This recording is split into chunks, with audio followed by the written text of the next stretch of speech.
ശ്രീജിത്ത് പണിക്കർ കടകംപള്ളിയിലേക്ക് കരങ്ങൾ നീങ്ങുന്നു എന്ന രീതിയിലൊക്കെയുള്ള വാർത്തകൾ ഉണ്ടായിരുന്നു, മൊഴികളുണ്ട് എന്നൊക്കെ വാർത്തയുണ്ടായിരുന്നു. പക്ഷേ അതെല്ലാം അഭ്യൂഹം മാത്രമാണ് എന്നാണ് ഇതുവരെയുള്ള റിപ്പോർട്ടുകൾ സൂചിപ്പിക്കുന്നത്. അങ്ങനെ ഒരു മൊഴി ഇതുവരെ വന്നിട്ടൊന്നുമില്ല. അതുമാത്രമല്ല, റിമാൻഡ് റിപ്പോർട്ടിൽ അതിൻ്റെ മുഴുവൻ ഭാഗങ്ങളും നമുക്ക് കിട്ടിയിട്ടില്ല എങ്കിൽ പോലും കിട്ടിയ വിവരങ്ങൾ അനുസരിച്ച് അതിലൊന്നും ആ രീതിയിലുള്ള മൊഴി വന്നിട്ടില്ല. പക്ഷേ അന്നത്തെ Thiruvithamkoor Devaswom board president A Padmakumar ഭരണസമിതിയിൽ വെച്ച് ഇങ്ങനെയൊരു തീരുമാനം എടുക്കണമെങ്കിൽ അതിന് പിന്നിൽ, അതിൻ്റെ മുകളിൽ മറ്റൊരു ശക്തി ഉണ്ടാവാം എന്നുള്ള സംശയം സ്വാഭാവികമാണല്ലോ. അങ്ങനെ ഒരു ശക്തി ഉണ്ടെങ്കിൽ അത് ദേവസ്വം വകുപ്പിലേക്ക്, ദേവസ്വം മന്ത്രിയിലേക്ക് പോകും. പക്ഷേ ദേവസ്വം മന്ത്രി നേരിട്ട് ഒരു ഫയലിലും ഇക്കാര്യത്തിൽ ഒപ്പിടേണ്ട ആവശ്യം വരുന്നുമില്ല. അപ്പോൾ പിന്നെ നിയമപരമായി നോക്കുമ്പോൾ അങ്ങനെ ഒരു സംഭവമേ ഉണ്ടാകില്ല, പത്മകുമാറിൽ ഒതുങ്ങും. നോക്കൂ, ഇതിൽ മഞ്ജുഷ ഏറ്റവും പ്രധാനപ്പെട്ട കാര്യം, നിയമപരമായിട്ട് ഇപ്പോൾ രേഖകളിൽ ആൾക്കാർ എഴുതിയിരിക്കുന്നതിൻ്റെ പേരിലാണ് ഈ അന്വേഷണം ഇതുവരെ പുരോഗമിക്കുന്നത്. ഏറ്റവും താഴെ തട്ടിലുള്ള ഉദ്യോഗസ്ഥൻ മുതൽ ദേവസ്വത്തിന്റെ ഭരണസമിതി വരെയുള്ള ആൾക്കാർ രേഖകളാക്കിയിരിക്കുന്ന, രേഖകളിൽ എഴുതി ചേർത്തിരിക്കുന്ന, ഒപ്പിട്ടിരിക്കുന്ന, തീരുമാനമാക്കിയിരിക്കുന്ന കാര്യങ്ങളുടെ അടിസ്ഥാനത്തിലാണ് ഈ എൻക്വയറി പ്രോഗ്രസ് ചെയ്യുന്നത്. അപ്പോൾ അത് അൺഡിനയബിൾ ആയിട്ടുള്ള, ഒരാൾക്കും റെഫ്യൂട്ട് ചെയ്യാൻ കഴിയാത്ത തരത്തിലുള്ള ലിഖിതമായിട്ടുള്ള തെളിവുകളാണ്. അങ്ങനെയുള്ള തെളിവുകളാണ് പത്മകുമാർ അടക്കമുള്ള ആൾക്കാർക്കെതിരെ നിലവിലുള്ളത്. അപ്പോൾ അതിന് പുറത്തേക്ക് അതിന് മുകളിലേക്ക് ഈ അന്വേഷണം പോകണമെന്നുണ്ടെങ്കിൽ നിശ്ചയമായിട്ടും അത് രാഷ്ട്രീയ നേതാക്കളിലേക്ക് പോകണം.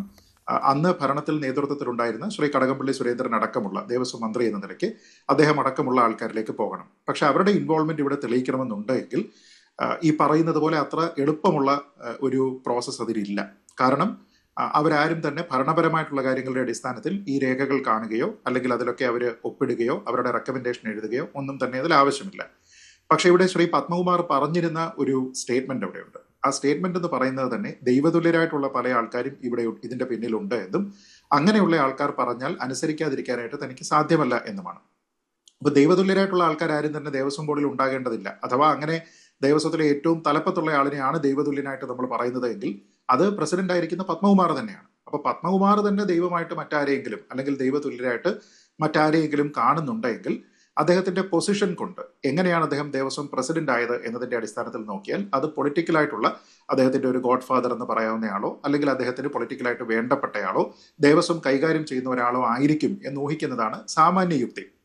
അപ്പൊ അങ്ങനെ നോക്കിക്കഴിഞ്ഞാൽ അത് ശ്രീ കടകംപള്ളി സുരേന്ദ്രന്റെക്കോ CPM-ന്റെ മറ്റു പല നേതാക്കന്മാരിലേക്കോ ഒക്കെ പോകാനുള്ള സാധ്യതയുണ്ട്. അപ്പൊ നമുക്കറിയാം, ഇതുമായി ബന്ധപ്പെട്ട് അറസ്റ്റ് ചെയ്യപ്പെട്ടിരിക്കുന്ന പല ഉദ്യോഗസ്ഥർക്കുമുള്ള ഇടത് പശ്ചാത്തലത്തിനെ കുറിച്ച് നമുക്കറിയാം. ശ്രീ വാസുവിനുള്ള ഇടത് പശ്ചാത്തലത്തിനെ കുറിച്ചറിയാം. ശ്രീ പത്മകുമാറിനുള്ള ഇടത് പശ്ചാത്തലത്തിനെ കുറിച്ചറിയാം. സാധാരണഗതിയിൽ CPM-നെ സംബന്ധിച്ചിടത്തോളം അവരെല്ലാ തീരുമാനങ്ങളും ചർച്ച ചെയ്തിട്ടാണ് എടുക്കുക. അപ്പോൾ നമുക്കറിയാമല്ലോ, ഇപ്പൊ ഈ സഹകരണ ബാങ്കുകളുമായി ബന്ധപ്പെട്ട അത്തരത്തിലുള്ള കൊള്ളയിൽ പോലും പാർട്ടിക്ക് അതിൽ പങ്കുണ്ട് എന്നതുമായി ബന്ധപ്പെട്ടിട്ടാണ് ഈ അന്വേഷണം എല്ലാം തന്നെ പുരോഗമിക്കുന്നത്. അപ്പൊ അങ്ങനെ വന്നു കഴിഞ്ഞാൽ ഏതെങ്കിലും ഒരു മുരാരി ബാബുവും ഒരു KS ബൈജുവും ഒരു സുധീഷ് കുമാറും ഒരു ജയശ്രീയും ഒരു പത്മകുമാറും മാത്രം വിചാരിച്ചാൽ ഈ തട്ടിപ്പ് നടക്കുമോ? ഇങ്ങനെ ബൃഹത്തായിട്ടുള്ള ഒരു പദ്ധതി അവർ ആസൂത്രണം ചെയ്യുമോ? അങ്ങനെയാണ് നമ്മൾ ചിന്തിക്കുന്നത് എങ്കിൽ അതത്ര എളുപ്പമല്ല. അവർക്ക് മാത്രമായിട്ട് പുൾ ഓഫ് ചെയ്യാൻ കഴിയുന്ന രീതിയിലുള്ള ഒരു തട്ടിപ്പല്ല ഇത് എന്ന് നമുക്ക് മനസ്സിലാകും. അങ്ങനെയെങ്കിൽ അതിലേക്ക് പാർട്ടിക്ക് വളരെ വേണ്ടപ്പെട്ട പത്മകുമാറും വാസുവും രണ്ട് പ്രധാനപ്പെട്ട പദവികൾ ഇരിക്കുന്ന സമയത്ത് അതിൽ ഉൾപ്പെട്ടിട്ടുണ്ട് എങ്കിൽ അവർ മാത്രം വിചാരിച്ചാൽ ഇത് നടക്കുമോ എന്ന് ചോദിച്ചു കഴിഞ്ഞാലും പാർട്ടി സ്ട്രക്ചർ അറിയാവുന്ന, ഇവർക്ക് പാർട്ടിയിലുള്ള സ്വാധീനം അറിയാവുന്ന ആൾക്കാരെ സംബന്ധിച്ചിടത്തോളം അവരങ്ങനെ വിചാരിക്കാനുള്ള, അല്ലെങ്കിൽ അവർ മാത്രമായിട്ട് അങ്ങനെ ഒരു തീരുമാനമെടുക്കാനുള്ള സാധ്യതയില്ല എന്ന് മാത്രമേ കരുതുകയുള്ളൂ. എങ്കിൽ അത് ദേവസ്വം എന്ന് പറയുന്ന സംവിധാനത്തിന് പുറമേക്ക് ഈ അന്വേഷണം പോകേണ്ടതാണ്. അവിടെ ഇവരുടെ മൊഴിക്ക് വലിയ പ്രാധാന്യമുണ്ട്.